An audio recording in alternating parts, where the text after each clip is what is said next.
Hi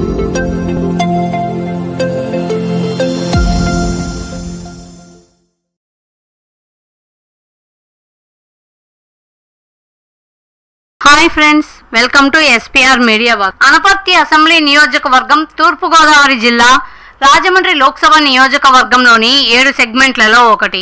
ఈ నియోజకవర్గం 1951లో ఏర్పాటైంది. 2019 నాటికి ఈ నియోజకవర్గంలో మొత్తం 2,13,472 మంది ఓటర్లు ఉన్నారు. అనపర్తి అసెంబ్లీ నియోజకవర్గం విషయానికి వస్తే మొదటి నుంచి ఈ నియోజకవర్గం టీడీపీకి కంచుకోట. అలాంటి కంచుకోటపై 2019లో వైసీపీ జెండా ఎగిరింది. గత అసెంబ్లీ ఎన్నికలలో వైసీపీ అభ్యర్థిగా పోటీ చేసి గెలిచిన సత్తి సూర్యనారాయణ రెడ్డి ప్రస్తుతం ఈ నియోజకవర్గం యొక్క సిట్టింగ్ ఎమ్మెల్యే.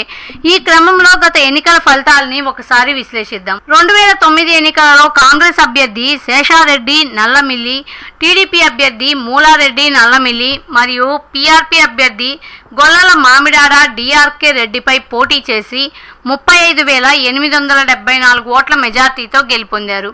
2014 ఎన్నికలలో టీడీపీ అభ్యర్థి రామకృష్ణారెడ్డి నల్లమిల్లి మరియు వైసీపీ అభ్యర్థి డాక్టర్ సత్తి సూర్యనారాయణ రెడ్డిపై పోటీ చేసి 1,373 ఓట్ల మెజార్టీతో గెలుపొందారు.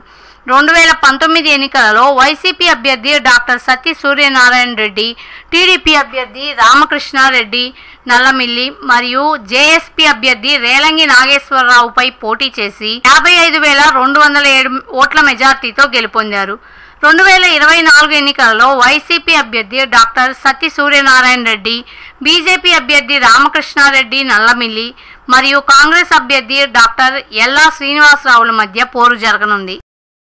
ప్రజాస్వామ్యం వర్ధిల్లాలన్నా, మన జీవితాలు తలరాతలు మారాలన్నా అది కేవలం ఒక్క ఓటుతోనే సాధ్యం. మనం వేసే ఓటు మన భవిష్యత్తును, రాబోయే తరాల మనుగడను నిర్ణయిస్తుంది. అంతేకాదు, మన ఓటుతోనే నవ సమాజం నిర్మితమవుతుంది, ఇంకా దేశ దిశ దశను మారుస్తుంది. ఓటు అనే 2 అక్షరాల పదం దేశ చరిత్రనే మార్చేస్తుంది. కేంద్ర ప్రభుత్వం జనవరి 25ను జాతీయ ఓటర్ల దినోత్సవంగా ప్రకటించింది. కుల, మత, ప్రాంత, లింగ, జాతి, భాష అనే భేదం లేకుండా దేశంలో నివసించే 18 సంవత్సరాలు నిండిన పౌరులు అందరికీ భారత రాజ్యాంగం ఆర్టికల్ 326 ద్వారా ఓటు హక్కును కల్పిస్తుంది. ప్రజాస్వామ్యాన్ని గౌరవించాల్సిన బాధ్యత ప్రతి పౌరుడిపై ఉంది. ప్రజాస్వామ్యానికి ఓటే పునాది. దేశ, రాష్ట్ర భవిష్యత్తును నిర్ణయించేది ఈ ఓటే. అలాంటి ఈ ఓటును డబ్బుకు, మద్యానికి అమ్ముకోకుండా భారత ప్రజాస్వామ్య పరిరక్షణ కోసం ప్రతి ఒక్కరూ